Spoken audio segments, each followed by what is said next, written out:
100 سال پہلے، تقریباً 100 سال کا عرصہ ہے آیت اللہ قاضی طباطبائی کا.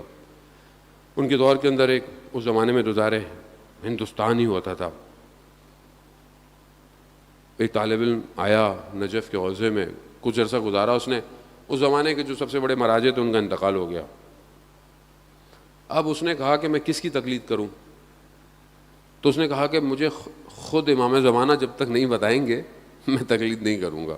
اب ہمارے بھی کچھ لوگ ہوتے ہیں نا ایسے، ہم تو امام زمانہ کی تقلید کریں گے. تو امام زمانہ ہی کر لیں آپ، مسئلہ نہیں ہے، لیکن تھوڑی سی تقلید مراجع کی بھی کر لیں.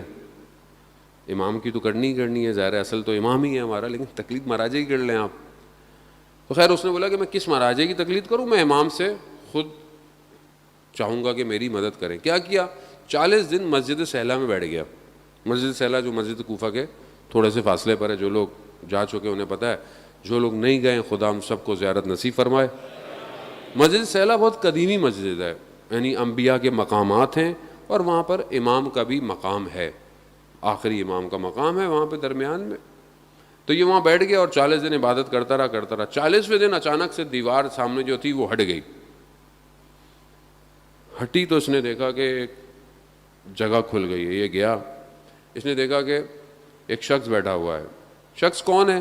امام کے 4 نائب تھے غیبت صغریٰ میں، ان میں سے ایک نائب بیٹھا ہوا ہے.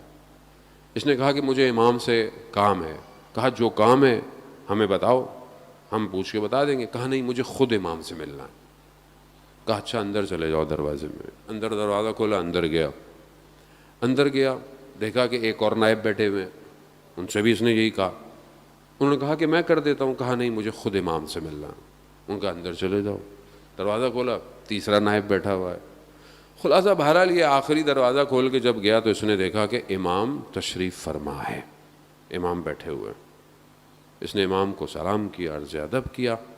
کہا مولا میں رہنمائی چاہتا ہوں کہ میں کس کی تقلید کروں، مراجع اور بھی ہیں بہرحال. امام نے اشارہ کیا اپنے قدموں کی طرف. تو ایک سید عالم دین بیٹھے ہوئے تھے، اشارہ کیا کہ ان کی تقلید کرو. جب اس نے غور سے دیکھا تو وہ کوئی اور نہیں، آیت اللہ قاضی طباطبائی تھے. اب اس نے دیکھا، اس نے شکریہ ادا کیا، باہر آ گیا. ایک دم وہ دیوار واپس آ گئی. اب بہت خوش کہ مجھے تو جواب مل گیا. مسجد سے نکلا، جانے لگا. ظاہر جنگل ہوتے تھے پہلے، راستے ایسے تھے ہی نہیں. جیسے ہی چلنے لگا تو ایک دم درمیان میں وسوسہ سا آیا کہ پتہ نہیں میں نے خواب دیکھا ہو سکتا ہے، پتہ نہیں صحیح ہے نہیں ہے، کیا کروں. پھر اندر مسجد کوفہ جاؤ اب، اور مسجد کوفہ میں بیٹھو، اور جب تک امام، اگر یہ بات صحیح ہے تو خود آیت اللہ قاضی کو میرے پاس بھیجیں گے. بہت ہی ڈیمانڈنگ تھے مولانا، لیکن بہرحال باعمل تھے، اسی وجہ سے تو بیٹھ گئے جا کے. اب جیسے بہت سارے لوگ کہتے ہیں مولانا ہماری بات تو آپ نے سننی ہے، ہماری مجلس تو آپ نے پڑھنی ہے، ہمارے گھر تو آپ نے آنا ہی آنا ہے. وہی مولانا کہاں جائے، کلون بنا لو. میں نے بولا ایک کلوننگ کا ویسے بھی آنے والا ٹائم ایسا آ رہا ہے کہ انشاءاللہ ہم لوگ جو ہے وہ ہولوگرام بنائیں گے، ایک ہی ٹائم پہ کئی جگہ فزیکل مجلس پڑھیں گے انشاءاللہ، تاکہ جو ہے وہ لوگوں تک بھی ہم پہنچ جائیں اور گفتگو بھی پہنچ جائے. خیر وہ مسجد کوفہ میں بیٹھ گئے، عمل کرتے رہے، عبادت کرتے رہے. تو ایک دن دیکھا کہ کسی نے کندھے پہ ہاتھ رکھا، تو دیکھا کہ آیت اللہ قاضی کھڑے ہوئے ہیں. کہا کہ جو تم نے دیکھا تھا وہ صحیح ہے. یعنی ایک شخص اپنی زندگی میں اس مقام پہ پہنچ جاتا ہے کہ جب امام کا ظہور ہوگا انشاءاللہ. بہت آہستہ نکالا انشاءاللہ لگتا ہے. تو اللہم صلی علی محمد. امام کا ظہور ہوگا اور امام کے پاس ان کے اصحاب پہنچ جائیں گے. وہ روایت آپ نے سنی ہوئی ہے، چوتھے امام سے بھی ہے، 5ویں امام سے بھی ہے، کہ وہ ایک قدم بڑھائیں گے تو اگلا قدم امام کی خدمت میں پہنچ جائیں گے. پھر امام کچھ فرمائیں گے، کچھ کہیں گے، کچھ پڑھیں گے. پھر یہ دوبارہ دنیا میں ڈسٹریبیوٹ ہو جائیں گے. یہ جو امام کے صحابی ہوں گے، وہ جو امام الفاظ فرمائیں گے، ادا کریں گے، آیت اللہ قاضی فرماتے تھے کہ میں وہ الفاظ جانتا ہوں، میں وہ الفاظ جانتا ہوں۔ اس ایک مقام پہ اب آپ بولیں کہ مولانا ہم کہاں، آیت اللہ قاضی کہاں؟ ٹھیک ہے، ہم نہیں ہو سکتا، وہ نہیں پہنچ سکتے، لیکن ناممکن نہیں ہے۔ اچھا وہاں نہیں پہنچ سکتے، کہیں تو پہنچ سکتے ہیں، کہیں اور آ جائیں، ان کے شاگرد کے پاس آ جائیں۔ کون تھے ان کے شاگرد؟ آیت اللہ بہجت رضوان اللہ تعالیٰ علیہ۔ بولیں کہ مولانا آیت اللہ بہجت کیسے بنیں گے ہم لوگ؟ اچھا تو پھر نیچے آ جائیں اور تھوڑا سا محسن حججی بن جائیں جو 28 سال کا شہید ہے۔ اب اور کتنا نیچے آئے ہم لوگ عزیزان محترم۔ بڑے ایک شہید کہ جب اسے لے کے جا رہے ہیں اتنا سکون سے جا رہا ہے جیسے امام کو دیکھ رہا ہے۔ جو اہل بیت کے گھر میں آپ کو نظر آتی ہے وہ کسی گھر میں نظر نہیں آتی۔ تعلقات کو دیکھیے، آج یہ تعلقات ہمیں اپنے گھروں میں نظر نہیں آتے۔ بھائی کی بھائی سے محبت، حضرت عباس کا رشتہ، امام حسین کا رشتہ۔ بہن کی بھائی سے محبت، سیدہ زینب کا رشتہ، امام حسین کا رشتہ۔ بیٹے کی باپ سے محبت، علی اکبر کا رشتہ، امام حسین کا رشتہ۔ بھتیجے کی چچا سے محبت، جناب قاسم کا رشتہ، امام حسین کا رشتہ۔ بیوی کی شوہر سے محبت، جناب سیدہ کا رشتہ، مولا علی کا رشتہ۔ اس سوچ پہ کل آؤں گا کہ وہ بی بی جس نے نہ کبھی نامحرم نے بی بی کو دیکھا، نہ بیوی نے کسی نامحرم کو۔ یہ فضیلت سیدہ تھی، کیا ضرورت پڑی اس بیوی کو وقت کے حاکم کے دربار میں جانے کی؟ کوئی اہم بات ہوگی نا، کوئی بڑی بات ہوگی نا۔ ایک بنیاد بی بی رکھنا چاہتی تھی کہ بی بی صرف اس دن کے مدینے کو نہیں دیکھ رہی تھی، بی بی آج کو دیکھ رہی تھی کہ یہ نسلوں میں جتنے مومن آئیں گے، یہ شیعت ایسے تو نہیں بڑی نا۔ میں کسی مومن سے سوال کیا تھا، میں نے کہا جب کربلا ہم امام حسین گئے تھے کتنے لوگ تھے جو امام حسین کو امام مانتے تھے؟ مجھے کاؤنٹ کر کے بتا۔ تاریخ دان کہتے ہیں شاید 200 لوگ ایسے اس وقت نہیں تھے جو امام حسین کو بحیثیت امام تسلیم کرتے ہوں، بحیثیت فرزند رسول، فرزند سیدہ، فرزند مولا علی تسلیم، بحیثیت امام تسلیم نہیں تھے۔ لیکن آج یہ کمال نہیں ہے کہ more than 600 ملین لوگ امام حسین کو امام مانتے ہیں؟ یہ کس کی برکت ہے؟ یہ کربلا کی برکت ہے۔ وہ وقت جب زیارت حسین کرنے کے لیے بہت کم لوگ جاتے تھے، لیکن آج ملینز میں لوگ جا رہے ہیں۔ یہ ڈے بائی ڈے خدا ان چیزوں کو بڑھاتا ہے۔ یہ دلوں میں محبت، کیا صرف شیعہ نہیں جا رہے، اہل سنت، مسیحی، سب لوگ جا رہے ہیں کیونکہ ہم ظہور امام کے قریب ہوتے جا رہے ہیں۔ اسی لیے حدیث کے جملے کہ امام زمانہ کے ظہور سے پہلے پوری دنیا حسین کو جانے، یعنی حسین شناسی بڑھ جائے گی۔ مسیحی کو بھی پتا ہوگا ہو از حسین، حسین کون ہے اس کو پتا ہوگا، ہندو کو پتا ہوگا، یہودی کو پتا ہوگا، دنیا کے ہر کونے بیٹھا ہوا شخص امام حسین کو جانے گا۔ تبھی فرمایا جب امام زمانہ ظہور کریں گے تو اپنا تعارف رسول سے نہیں کروائیں گے، حسین سے کروائیں گے کہ میں کس کا بیٹا ہوں جسے کربلا کی زمین میں پیاسا شہید کیا گیا۔ اس طرح سے امام حسین اپنا تعارف کر گئے۔ تو حسین شناسی دن پہ دن بڑھ رہی ہے۔ اس کا مطلب ہم بڑی تیزی سے حکومت امام زمانہ کے قریب جا رہے ہیں۔ لیکن میں نے اس مولا کے لیے کیا کیا؟ 50 سال کا ہو گیا، 40 سال کا ہو گیا، امام کا ظہور ہو جائے، شیعہ تم نے میرے لیے کیا کیا؟ کماتا رہا اپنے لیے، بچوں کی زندگی اپنے لیے بناتا رہا، تم نے میرے لیے، اس دین کے لیے، اس راہ خدا کے لیے کیا کیا؟ میرے امام کی ولادت کے گواہ تاریخ میں بہت ہیں۔ تاریخ میں میرے امام کی ولادت کی گواہیاں محفوظ ہیں۔